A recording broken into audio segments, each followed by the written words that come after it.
Hey, welcome to WatchMojo.com. I'm your host, Christine. As we get older, we often feel like we have a poor memory. There are so many things to remember and keep track of.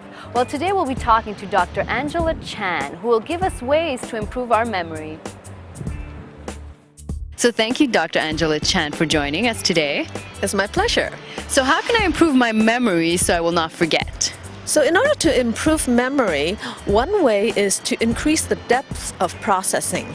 Well, according to psychologists, by improving the depth or the level of processing, we can remember better. So what does it mean by depth or level of processing?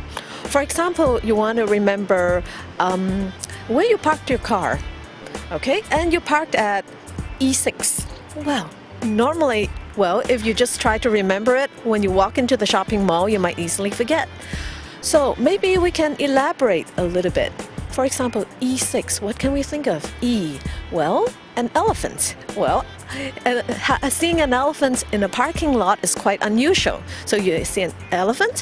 What about 6?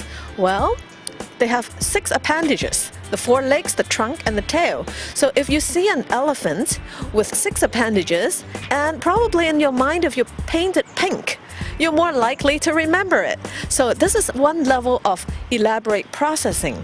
And normally, the more outrageous you make it, the better your memory is. What does it mean exactly by deeper level of processing?